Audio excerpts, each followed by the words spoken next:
দর্শক, যে সিদ্ধান্ত দেশেই হতে পারত সেই সিদ্ধান্ত দেশে হলো না। ৭ সমুদ্র ১৩ নদী পাড়ি দিয়ে ১২-১৪ ঘন্টার বিমান যাত্রা করে যেখানে যেতে হয় সেই লন্ডনে হলো অবশেষে। তেমনটাই মনে হতে পারে দৃশ্যত।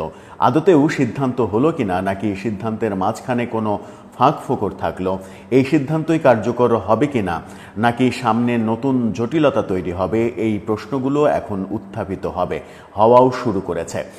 রাজনৈতিক দলগুলোর বিভিন্ন প্রতিক্রিয়া আসতে যখন শুরু করেছে, তখন এই সিদ্ধান্ত কার্যকর হওয়া না হওয়া ব্যাপারে সামনে যে আরও অনেক চটকদার ঘটনা ঘটবে সেটা সহজেই বলা যায়। বলছিলাম, প্রফেসর ইউনূস এবং তারেক রহমানের বৈঠক এবং নির্বাচন ফেব্রুয়ারির প্রথমার্ধে হওয়ার ব্যাপারে যে ঐক্যমত্য আক্ষরিক অর্থে বলা হচ্ছে যে ঐক্যমত্য হয়েছে, সেই ঐক্যমত্য আদৌ হলো কিনা, নাকি শর্তের বেড়াজালে সেই ঐক্যমত্যের ব্যাপারটা বদলেও যেতে পারে।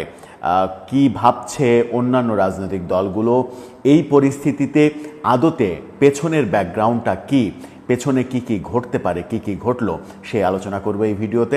বলছিলাম, লন্ডনে তারেক রহমান এবং প্রফেসর ইউনূসের বহুল আকাঙ্ক্ষিত বৈঠক যে হয়েছে, শেষ হয়েছে, সেই বৈঠক থেকে কি ফলাফল এসেছে সেগুলো আপনারা ইতিমধ্যেই জেনে গেছেন। ফেব্রুয়ারির প্রথমার্ধে নির্বাচনের কথা বলা হচ্ছে এবং সেই ব্যাপারে একটা যৌথ বিবৃতিও দেয়া হয়েছে। কিন্তু বিবৃতি আদতে কি কথা বলছে? বিবৃতিতে দুই দল, মানে দুই পক্ষ, বিএনপি এবং সরকার, দুই পক্ষ একমত হয়েছে এমনটাই ধরে নেওয়া যায় এবং তাদের ভাষ্য অনুযায়ী সেটাই প্রমাণিত হয়। বিবৃতিতে এক পর্যায়ে মূলত যেটা বলা হয়েছে সেটা হচ্ছে যে তারেক রহমান রোজার আগে ফেব্রুয়ারির প্রথমার্ধে নির্বাচনের তারিখ করা যেতে পারে এমন প্রস্তাব দিয়েছেন। জবাবে প্রধান উপদেষ্টা বলেছেন, যদি সব কিছু গোছানো যায়, সব কিছু যদি এগিয়ে নেওয়া যায়, তাহলে সেখানে সেই সময় নির্বাচন হতে আপত্তি নেই। এক্স্যাক্ট ভাষাটা যেটা হচ্ছে প্রধান উপদেষ্টা, সেটা হচ্ছে যে প্রধান উপদেষ্টা বলেন যে তিনি আগামী বছরের এপ্রিলের প্রথমার্ধের মধ্যে নির্বাচন অনুষ্ঠানের ঘোষণা দিয়েছেন। সকল প্রস্তুতি সম্পন্ন করা গেলে 2026 সালে রমজান শুরু হওয়ার আগের সপ্তাহেও নির্বাচন আয়োজন করা যেতে পারে। সেই ক্ষেত্রে সেই সময়ের মধ্যে সংস্কার ও বিচারের বিষয়ে পর্যাপ্ত অগ্রগতি অর্জন করা প্রয়োজন হবে। অর্থাৎ এখানে একটা শর্ত দেয়া হয়েছে, যদিও সেই শর্ত দেওয়ার পরেও বিএনপির পক্ষ থেকে এটাকে সাধুবাদ জানানো হয়েছে। শর্তটা হচ্ছে যে সকল প্রস্তুতি যদি সম্পন্ন করা যায় এবং বিচার এবং সংস্কার প্রক্রিয়া যদি যথাযথভাবে অগ্রগতি হয়, তাহলেই ফেব্রুয়ারির প্রথমার্ধে নির্বাচন হতে পারে। এই শর্তের বেড়াজালেই ব্যাপারটা লেন্দি করার একটা অপশন সরকারের হাতে থাকলো। কিন্তু সরকার কি সেটা লেন্দি করবে, নাকি সরকার ফেব্রুয়ারির প্রথমার্ধেই নির্বাচন করবে? এই প্রশ্নটা কোটি টাকার প্রশ্ন। চলুন প্রেক্ষাপটটা একটু নানাভাবে বিশ্লেষণ করার চেষ্টা করি। যদি আমি এনসিপির কথা ধরি, তাহলে এনসিপি কি বলছে? এনসিপি নেতা নাসিরউদ্দিন পাটোয়ারি অলরেডি বলে ফেলেছেন সরকার বিএনপির পক্ষে কাজ করছে। এছাড়া তিনি ভয়ঙ্কর একটা কথা বলেছেন সরকার এবং বিএনপি মানুষকে পাশ কাটিয়ে তারা দুই পক্ষ একীভূত হয়ে নতুন একটা গভীর সংকট তৈরির পাঁয়তারা করছে। অর্থাৎ সরকার এবং বিএনপি দেশে একটা নতুন সংকট তৈরি করার পাঁয়তারা করছে। এই কথার মাধ্যমে নাসিরউদ্দিন পাটোয়ারি কি বার্তা দিতে চাইলেন? বার্তাটা কি এই দিতে চাইলেন যে এনসিপির মতামতের বিরুদ্ধে, যদিও এনসিপি থেকে স্পষ্ট বলা হয়েছে যে জুলাই আন্দোলনের যারা স্টেক হোল্ডার তাদের মতামতকে উপেক্ষা করে, শহীদ পরিবারের মতামতকে উপেক্ষা করে কোনো সিদ্ধান্ত সরকার নিতে পারে না, এই কথা কিন্তু বলে দেওয়া হয়েছে অলরেডি। নাসিরউদ্দিন পাটোয়ারিকে এক ধরনের হুমকিই দিলেন যে এনসিপির বিরুদ্ধে গিয়ে কোনো ধরনের সিদ্ধান্ত এনসিপি মানবে না কিংবা ছাত্র জনতা মানবে না। কিন্তু ছাত্র জনতা আদৌ এনসিপি, মানে ছাত্র জনতা বলতে জুলাই আগস্ট যে অভ্যুত্থান, যে বিপ্লব, সেই বিপ্লবে যে ব্যাপক সংখ্যক মানুষ অংশগ্রহণ করেছে, তারা কি সবাই এনসিপির পক্ষে অবস্থান করছে এখন? সহজ সরল উত্তর হচ্ছে তারা অবস্থান করছে না। এখন করছে না এই কারণেই যে তখন আন্দোলনের সময় বিএনপি এবং জামাত সব থেকে বড় ভূমিকা পালন করেছিল পেছন থেকে। এনসিপির পাশ থেকে অনেকটা জামাতও সরে গেছে বলে দৃশ্যত মনে হচ্ছে, আর বিএনপি তো পুরোপুরি সরে গেছে। সেই কারণে এনসিপির সমাবেশে এখন আর লোকজন দেখা যায় না, লোক সমাবেশ তারা করতে পারে না। এরকম অবস্থায় তারা যদি দাবি করে যে জুলাই অভ্যুত্থানের পক্ষের শক্তির বিপক্ষে গিয়ে কোনো সিদ্ধান্ত নেওয়া হচ্ছে, তাহলে তো বিএনপিকেও জুলাই অভ্যুত্থানের বিপক্ষের শক্তি বলতে হবে, জামাতকেও বলতে হবে। বিএনপি কি শেখ হাসিনা বিরোধী কোনো অভ্যুত্থানের বিপক্ষ শক্তি হতে পারে? বাস্তবতা কি রয়েছে? সেই বাস্তবতা নেই। বিএনপির কর্ণধার তারেক রহমান এবং প্রফেসর ইউনূসের যে মিটিং হলো, সেই মিটিংয়ে এক ধরনের খসড়া সিদ্ধান্ত, যদিও বলা হচ্ছে যে সিদ্ধান্ত হয়েছে, ঐক্যমত্য হয়েছে, ফেব্রুয়ারিতে নির্বাচন হবে, রোজা শুরু হচ্ছে ফেব্রুয়ারির 17-18 এই সময়ে, তার আগের সপ্তাহে নির্বাচন হবে। মানবজমিন বলছে যে ফেব্রুয়ারির 12 তারিখে নির্বাচন হতে পারে, ফেব্রুয়ারির 12 তারিখ বৃহস্পতিবার, সেই দিন নির্বাচন হতে পারে। বৃহস্পতিবার নির্বাচন হবে কিনা সেই ব্যাপারেও একটা ব্যাপার রয়েছে। বৃহস্পতিবার সাধারণত অফিস খোলার দিন, সেটা না করে শনি অথবা শুক্রবার এই দিনে নির্বাচন হওয়াটা বেটার কিনা সেই আলোচনা তো হতেই পারে। আবার যখন এপ্রিলের কথা নির্বাচনের কথা বলা হয়েছিল, তখন আমরা বাংলাদেশের 12টি যে সংসদ নির্বাচন হয়েছে সেই সংসদ নির্বাচনের ইতিহাস ঘাটলে দেখতে পাই যে কখনোই বাংলাদেশে এপ্রিলে নির্বাচনের ঘটনা ঘটেনি। এই সরকার যখন ঘোষণা দিয়েছিল এপ্রিলের কথা, তখন আমরাও বলেছিলাম এপ্রিলে নির্বাচন করা সম্ভব নয়, নানা বাস্তবতাতেই সম্ভব নয়। এখন সেটা আস্তে আস্তে প্রমাণিত হচ্ছে। আবার ফেব্রুয়ারির নির্বাচনে, ফেব্রুয়ারিতে যে নির্বাচন, বিএনপির প্রথম যে নির্বাচন, প্রেসিডেন্ট জিয়াউর রহমানের যে নির্বাচন, সেই নির্বাচনের হিসাব থেকে শুরু করে বিএনপির কিন্তু ফেব্রুয়ারিতে নির্বাচন করার দিকেই ঝোঁক বেশি এবং বিএনপি ফেব্রুয়ারির নির্বাচনেই বেশি সফলতা রয়েছে। আবার 15ই ফেব্রুয়ারি বিতর্কিত নির্বাচনের ব্যাপারটাও বিএনপির দিকেই রয়েছে। সুতরাং বিএনপির নির্বাচনের ক্ষেত্রে এক ধরনের ফেব্রুয়ারি প্রীতি রয়েছে, সেটাও মোটামুটি ইতিহাস তাই বলে। একাধিক নির্বাচনে তারা ফেব্রুয়ারিতে নির্বাচন করেই জিতেছে, ফেব্রুয়ারির বাইরে নির্বাচন করে তারা ম্যাক্সিমামই হেরেছে। এই যখন ইতিহাস, তখন ফেব্রুয়ারিতে নির্বাচন বিএনপির চাওয়া আগে থেকেই ছিল। যা ডিসেম্বরের কথা তারা চাপ দিচ্ছিল, যেন ডিসেম্বর বললে 1-2 মাস পরে অন্তত ফেব্রুয়ারিতে নির্বাচনটা হয়।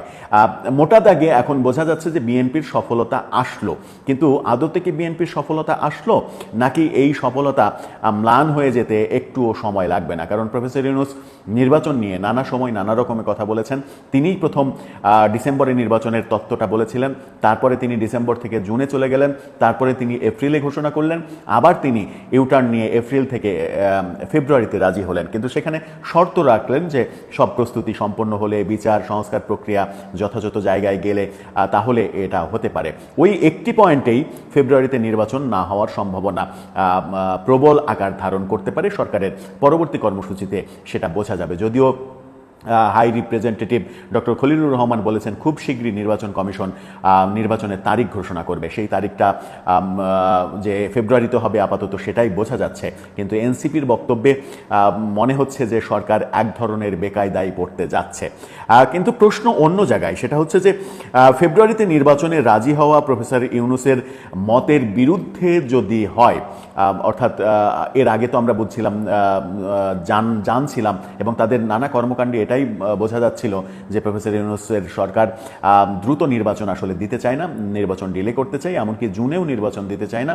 অনেকে বলেন নির্বাচন 5 বছর পরে দিতে চায়, 2030-এর পরে নির্বাচন করতে চায় তারা, এরকম নানা প্রচার ছিল।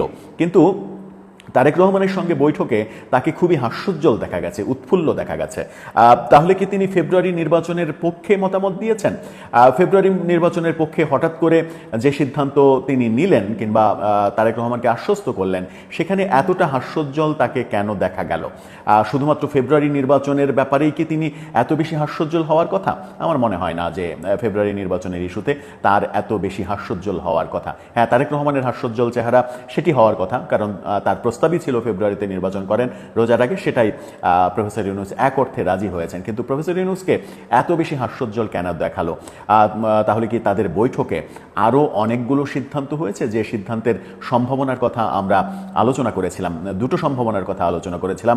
এক, নির্বাচন পরবর্তী সরকারের প্রফেসর ইউনূসই হতে পারেন নতুন রাষ্ট্রপতি, এই একটা অপশন। আর একটা অপশন হচ্ছে তারেক রহমানের সঙ্গে জাতীয় সরকারি ইস্যুতে আলোচনা হতে পারে। জাতীয় সরকারি ইস্যুতে যে আলোচনা হয়নি সেটা এখন মোটামুটি দৃশ্যমান।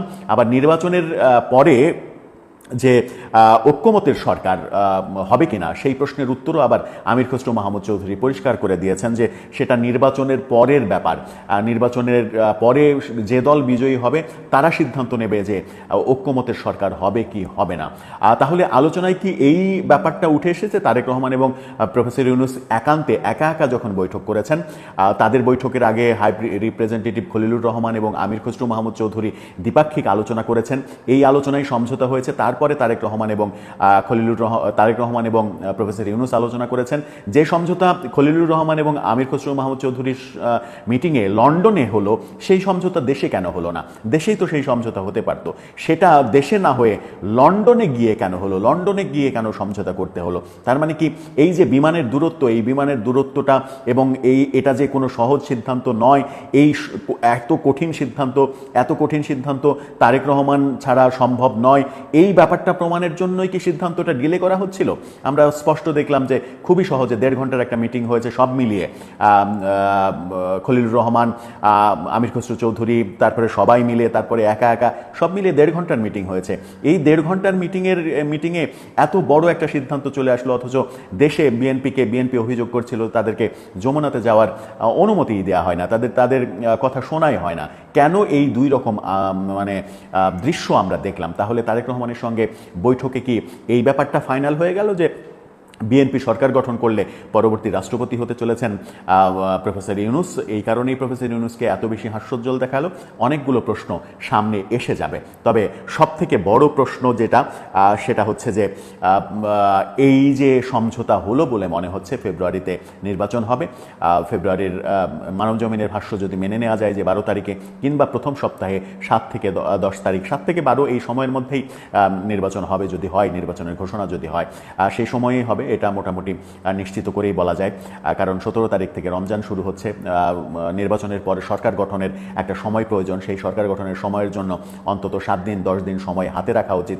সেই হিসেবে ফেব্রুয়ারির প্রথম সপ্তাহে নির্বাচন হওয়াটাই বেশি সুবিধাজনক আমার মনে হয়। সেটি আদতে হবে নাকি এনসিপি আজকেই যে ভাষ্য তারা দিয়েছে এবং বিএনপি সরকার মিলে নতুন যে গভীর সংকট তৈরির পাঁয়তারা করছে এমনটা বলেছে, সেই কথাতে আবার সরকার তার সিদ্ধান্ত থেকে ঘুরে যাবে কিনা, কিংবা সরকার এই ধরনের সিদ্ধান্ত নিতে গেলে এনসিপি কিংবা বৈষম্যবিরোধী আন্দোলনের যারা স্টেক হোল্ডার দাবি করেন, বিশেষ করে ছাত্ররা যারা, অন্যান্যদের তো তারা ক্রেডিট খুব একটা দিতে চান না, তারাই নিজেরা ক্রেডিট নিতে চান, তারা যদি বেঁকে বসে তাহলে প্রফেসর ইউনূসের সরকার কি করবেন সেটা একটা বড় প্রশ্ন। দর্শক, মোটা দাগে আপনার কি মনে হয়, শেষ পর্যন্ত এই সমঝোতা কি বাস্তবায়িত হবে? সমঝোতার পেছনে আড়ালে আরও কোনো সিদ্ধান্ত কি হয়েছে? আপনার মতামত জানিয়ে লিখতে পারেন আমাদের কমেন্ট বক্সে।